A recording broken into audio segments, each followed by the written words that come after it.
सबसे पहले आपको बताते हैं बागेश्वर से आती खबर, जहां पर नुमाइश मैदान के पास में बड़ा हादसा होते होते टला है। तस्वीरें भी आपको हादसे के दौरान की दिखा रहे हैं। सच में ये बड़ी लापरवाही है, जहां अचानक से हाई टेंशन तार जमीन पर आ गिरा और तार गिरते ही तेज धमाकों की आवाज सुनाई देने लगी। लोगों में दहशत फैल गई, दुकानों में आग लगने का डर बढ़ गया। मौके पर दुकानदार अपना सारा सामान लेकर भागते हुए नजर आए। वहीं आसपास के रहने वाले लोग भी अपने घरों में दुपक गए। गनीमत रही कि हादसे के समय भीड़ काफ़ी कम थी। सूचना पर बिजली विभाग की टीम के अधिकारी मौके पर पहुंचे। स्थानीय लोगों का कहना है कि पहले भी इलाके में जर्जर तारों को लेकर शिकायत दर्ज करा दी गई है, लेकिन बिजली विभाग ने इस ओर कभी ध्यान ही नहीं दिया।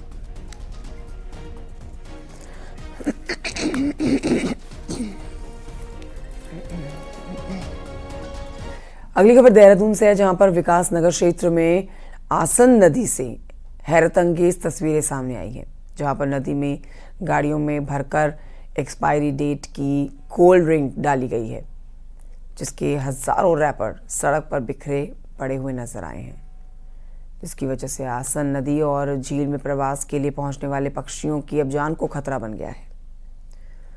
वहीं इस मामले में चक्राता वन प्रभाग का कहना है कि मामले की जांच की जा रही है कि किन लोगों ने नदी को गंदा करने की कोशिश की है कि ये कोल्ड ड्रिंक का एक बड़ा ट्रक लाया, शायद तो एक्सपायरी कुछ कोल्ड ड्रिंक रही होगी, और उन्होंने पूरा के पूरा ट्रक नदी में डाला है, और जिसके कारण वो जो वहाँ का जल है वो दूषित हो रहा है, और जो विदेशी प्रजाति के पक्षी है उनके लिए कहीं वो कोल्ड ड्रिंक नुकसानदेह ना हो, और जिसके कारण वो मर भी सकती है। और ऐसा भी माना जा रहा है कि पहले जितने मात्रा में पहले वो पक्षी आते थे वो संख्या उनकी कम हुई है। अभी हमें संज्ञान में आया है कि इस तरह का कुछ वेस्ट का इलीगल तरीके से जो है असन रिवर में डिस्पोज ऑफ करने का संज्ञान में आया मैटर, जिसके कारण जो उसके रासायनिक जो रिसाव है वो जो है पानी में जाने की संभावना बनी हुई है। इसको लेके हम इसको जांच कर रहे हैं कि किस तरह के लोग इसमें हैं। बढ़ते आगे आपको बताते हैं, विधायक उमेश कुमार और पूर्व विधायक कुंवर प्रणव सिंह चैंपियन के विवाद के मामले में बुधवार को भले ही महापंचायत नहीं हुई हो, लेकिन भारी संख्या में गुर्जर समाज के लोग लंडोरा रंगमहल पहुंचे। इस दौरान उन्होंने प्रशासन पर एक तरफा कार्रवाई का आरोप लगाया, साथ ही चैंपियन पर लगी धारा 307 को हटाने की मांग की। उमेश कुमार पर यह धारा लगाने की मांग की गई है और उनकी विधायकी खत्म करने की मांग की गई है। गुर्जर नेताओं ने कहा है कि रंगमहल हमारी धरोहर है, यदि एक हफ्ते में मांगों को नहीं माना गया तो हम अगले बुधवार को फिर से रंगमहल पहुंच जाएंगे।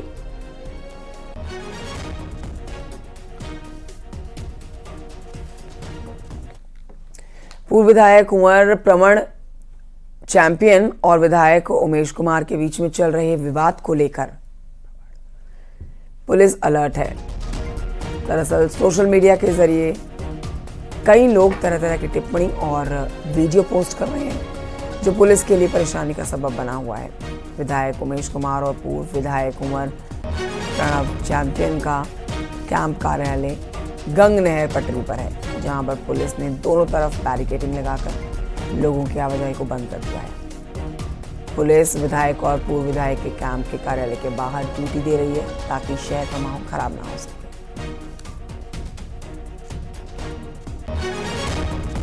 मनोज जुयल से और अपडेट ले लेते हैं इस मामले में। मनोज जुयल, इस खबर के अपडेट्स आपसे लेना चाहेंगे। यहाँ पर ये बताइए कि पूर्व विधायक कुंवर प्रमण चैंपियन और पूर्व विधायक उमेश कुमार के इस मामले ने जिस तरह से तूल पकड़ा है, पूरे इलाके में गहमा गहमी बढ़ गई है और दोनों ही पक्षों के जो अब समर्थक हैं वो सामने आ रहे हैं और अपनी अपनी बातों को रख रहे हैं। आप इस पर अपडेट्स दीजिए, क्या इसके ऊपर ताज़ा अपडेट्स हैं?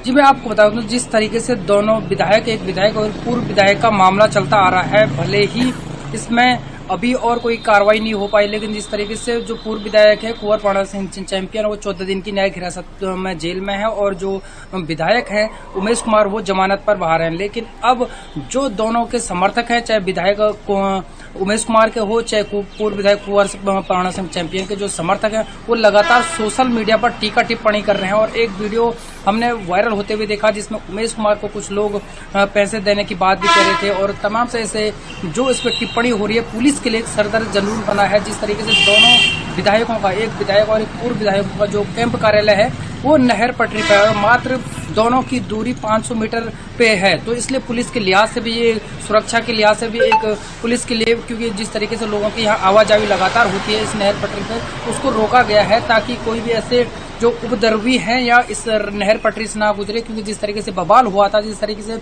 उमेश कुमार का जो कैंप कार्यालय था वहाँ पे फायरिंग हुई थी, उसको लेकर भी पुलिस अब अलर्ट मोड में है। क्योंकि पुलिस चाहती है कि इस मामले को निपटाया जाए। जिस तरीके से ये मामला लगातार तूल पकड़ता जा रहा है, चाहे राजनीतिक हो, चाहे सामाजिक हो, चाहे एक समाज को लेकर हो, ये मामला लगातार तूल पकड़ता जा रहा है। पुलिस इस मामले को किसी तरह से शांत करना चाहते हैं, लेकिन जिस तरीके से सोशल मीडिया पर दोनों पक्षों के, चाहे पूर्व विधायक चैंपियन हो, चाहे उमेश कुमार हो, उसके समर्थक लगातार इस तरीके की टीका टिप्पणी कर रहे हैं, तो पुलिस के लिए एक जरूर परेशानी का सबक है। जी, बहुत शुक्रिया आपका मनोज जुआल जानकारी के लिए। और आइए बढ़ते हैं आगे, आपको बताते हैं अगली खबर। कानपुर से बीजेपी के पूर्व विधायक और इन दिनों जेल में बंद चल रहे कुंवर प्रणव चैंपियन पर अनुशासनात्मक कार्रवाई को लेकर बीजेपी असमंजस में है। हालांकि पहले भी अपने कई नेताओं की कारस्तानी के कारण बीजेपी असहज हो चुकी है। आप इस पर रिपोर्ट देखिए।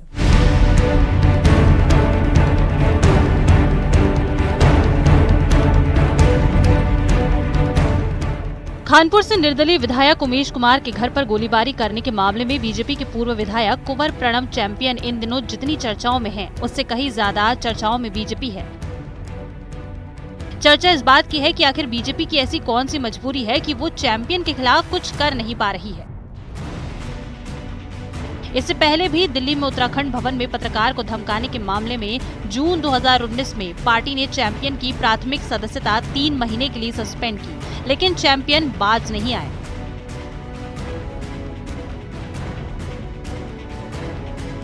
फिर बवाल किया तो महीने भर के भीतर ही केंद्रीय नेतृत्व को उन्हें पार्टी से 6 साल के लिए निष्कासित करना पड़ा। लेकिन 2022 का चुनाव आते आते चैंपियन तो नहीं बदले, लेकिन बीजेपी ने यू टर्न लेते हुए चैंपियन को ससम्मान पार्टी में वापस ले लिया। गुर्जर नेता चैंपियन 4 बार लक्सर और फिर कानपुर से विधायक रहे हैं। इन दोनों सीटों पर गुर्जर और मुस्लिम वोटर्स का दबदबा है। बीजेपी के पास इस सीट पर गुर्जर नेताओं में कोई दूसरा बड़ा चेहरा फिलहाल नहीं है। 2022 के विधानसभा चुनाव में पार्टी ने भले ही चैंपियन को टिकट नहीं दिया, लेकिन बीजेपी को चैंपियन की पत्नी को टिकट देना पड़ा। अपने सभी कार्यकर्ताओं के लिए, अपने जनप्रतिनिधियों के लिए हम ट्रेनिंग कैंप लगाने वाले हैं और उसमें हम निश्चित रूप से किस प्रकार का व्यवहार एक जनप्रतिनिधि का रहना चाहिए, उसमें संयम भी है, कानून व्यवस्था को मानने का भी विषय रहता है। सब विषयों की हम चर्चा करते हैं और अपेक्षा भी की जाती है कि जब समाज किसी व्यक्ति को किस नजरिए से देखता है, उसका खामियाजा जहाँ व्यक्ति रूप से प्रत्याशी को होता है, वहीं दल को भी होता है। इसलिए दल इसको बहुत संज्ञान लेगा और भविष्य के अंदर इन चीजों का हम ध्यान रखेंगे। ऐसे कई नाम हैं जिनके आगे बीजेपी की सियासत समय समय पर कमजोर पड़ती नजर आई है। 2017 से 2022 के टर्म में लोहाघाट से विधायक पूरन फर्त्याल ने बीजेपी को खूब नाच नचाया, लेकिन पार्टी नोटिस भेजने के अलावा कुछ नहीं कर पाई। सल्ट से विधायक महेश जीना के कारण भी कई बार बीजेपी की किरकिरी हो चुकी है। पार्टी में कोई भी व्यक्ति रहेगा तो उसे अनुशासन पर रहना चाहिए, चाहे वो कितना बड़ा ओहदा हो। लेकिन ये भी बात सही है कि जितने भी नेता हैं सबके ऊपर ये समान रूप से लागू होना चाहिए। दरअसल बीजेपी भले ही रीति नीति अनुशासन की बात करती हो, लेकिन चुनाव आते ही सिद्धांत बैकफुट पर रखकर जिताऊ कैंडिडेट ही उसकी प्राथमिकता बन जाता है। यही कारण है कि सत्ता और समर्थन दोनों हासिल करने के बाद कुंवर प्रवर चैंपियन जैसे नेताओं के आगे पूरी पार्टी असहज नजर आती है। न्यूज़ 18 के लिए देहरादून से सुनील नवप्रभात की रिपोर्ट।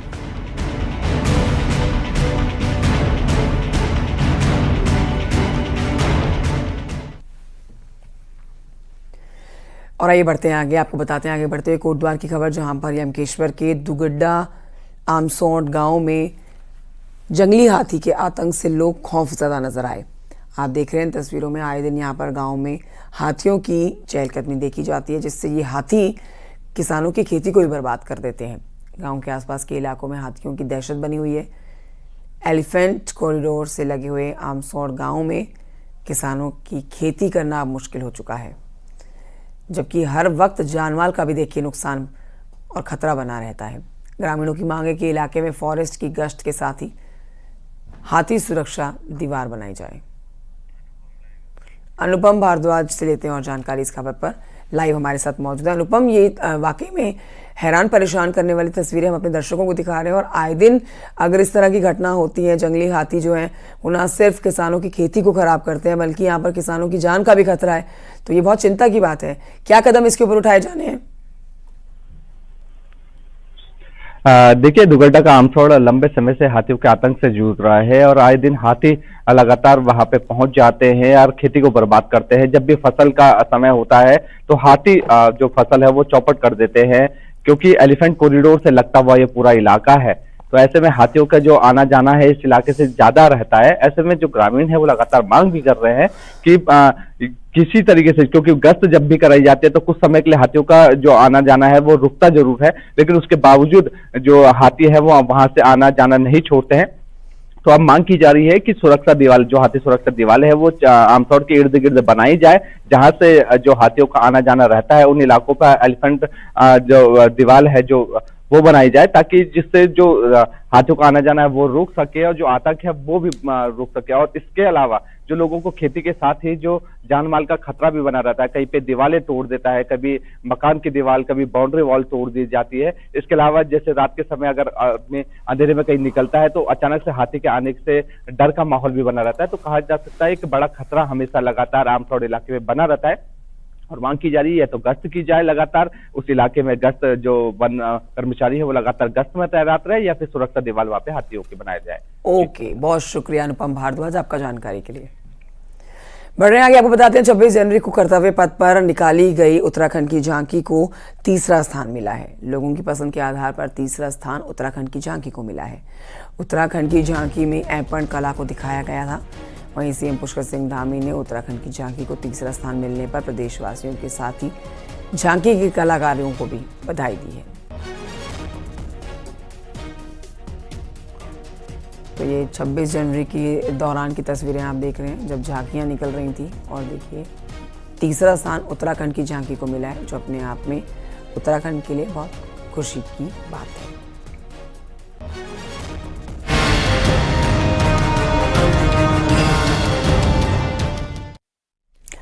अब राष्ट्रीय खेलों के रोमांच की बात करेंगे। नेशनल गेम्स चल रहे हैं इस समय और नेशनल गेम्स में उत्तराखंड ने अपना ब्रॉन्ज मेडल जीतकर खाता खोल दिया है।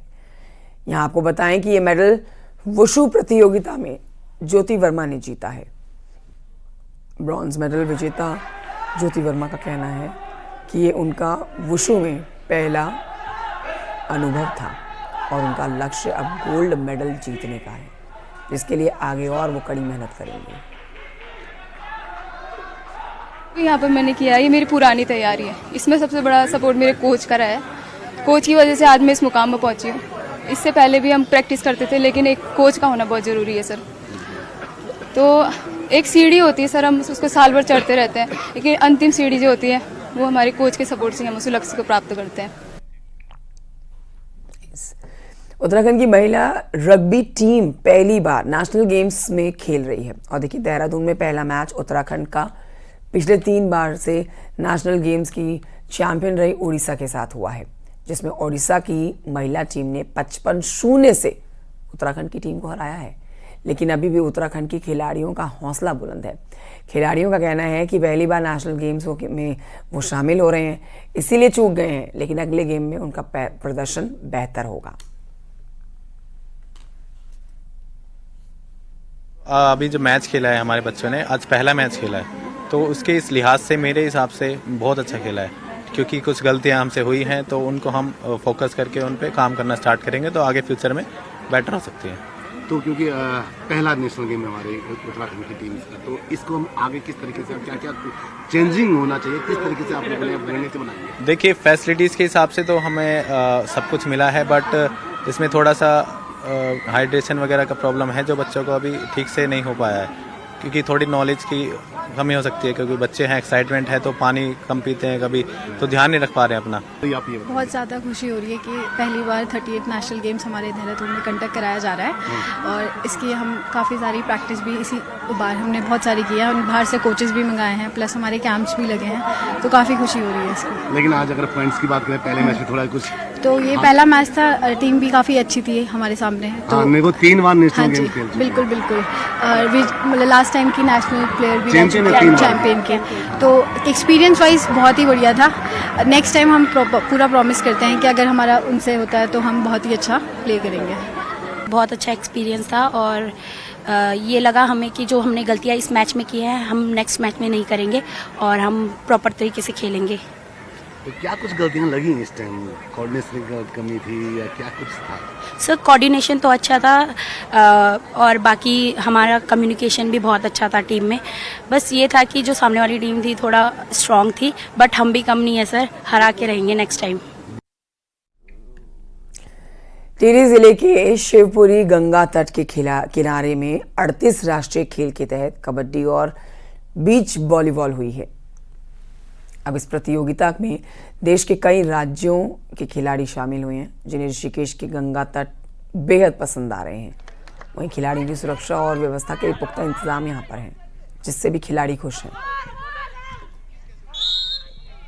बीच हैंडबॉल का नेशनल गेम्स के इवेंट चल रहे कंपटीशन है।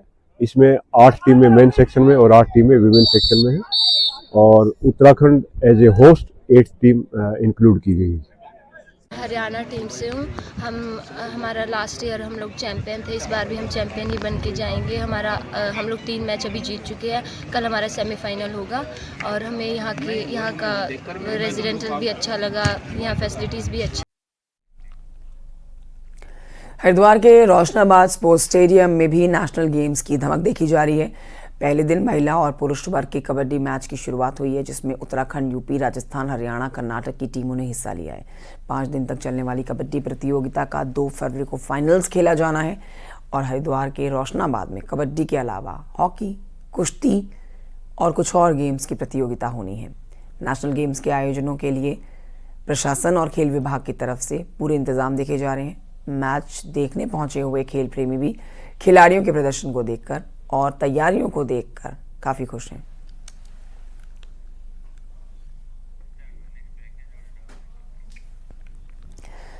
राष्ट्रीय खेलों में अल्मोड़ा में योगासन होना है। 31 जनवरी से होने वाले योगासन की तैयारियों को अंतिम रूप दिया जा रहा है। राष्ट्रीय खेलों के यहां पर होने से जिले में पर्यटन बढ़ने की उम्मीद है। रिपोर्ट देखिए। पहाड़ में पर्यटन ही रोजगार का मुख्य साधन है। वहीं अल्मोड़ा में नेशनल गेम्स योगासन होना है, जिसके लिए यहां कई राज्यों में खिलाड़ी पहुंचेंगे। ऐसे में खिलाड़ियों को जागेश्वर धाम ले जाने की भी योजना है, ताकि यहां के धार्मिक पर्यटन को और आगे बढ़ाया जा सके। जो हमारे नए बच्चे हैं उनको खेल के प्रति हमारी रुचि जो है जगेगी। हमारे शहर का, हमारे बाल मिठाई का, हमारे एप्पल कला का, हमारी एसएचजी की महिलाओं की जो है उसके लिए हम लोग भी यहाँ स्टॉल लगा रहे हैं। उनकी बिक्री बढ़ेगी और पर्यटन को और यहाँ की संस्कृति को एक नया आयाम मिलेगा। नेशनल गेम्स के लिए भारी संख्या में अल्मोड़ा आएंगे, लिहाजा स्थानीय कारोबारी बेहद खुश हैं, क्योंकि उन्हें पूरी उम्मीद है कि बाहर से आए खिलाड़ी अल्मोड़ा के पारंपरिक चीजों को जरूर पसंद करेंगे, खासकर बाल मिठाई जो आज विश्व प्रसिद्ध है। हमारा अल्मोड़ा का टूरिज्म काफ़ी बढ़ेगा और नेशनल लेवल पे अल्मोड़ा लोग जानेंगे, जागेश्वर के बारे में लोग जानेंगे और सरकार की बहुत अच्छी पहल है। अब देखिए जितने लोग आ रहे हैं अपने जब घर जाएंगे यहाँ से बोलेंगे कि अल्मोड़ा भी एक वो था। सरकार को ऐसा गेम करते हैं, इससे पर्यटन, टूरिज्म सब कुछ को बेनिफिट होगा। पहाड़ में बड़े आयोजन होने से जहां इकोनॉमी बढ़ेगी, वहीं दूसरी ओर पर्यटन को भी पंख लगेगा और खिलाड़ी कुमाऊं की संस्कृति से भी रूबरू हो पाएंगे। न्यूज़ 18 के लिए अल्मोड़ा से किशन जोशी की रिपोर्ट।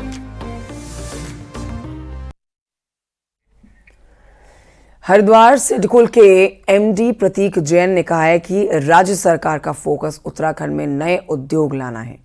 हरिद्वार में सीआईआई और सिडकुल के द्वारा आयोजित 2 दिन के कॉन्क्लेव के मौके पर एमडी ने कहा है कि प्रदेश में नए औद्योगिक क्षेत्र डेवलप किए जा रहे हैं।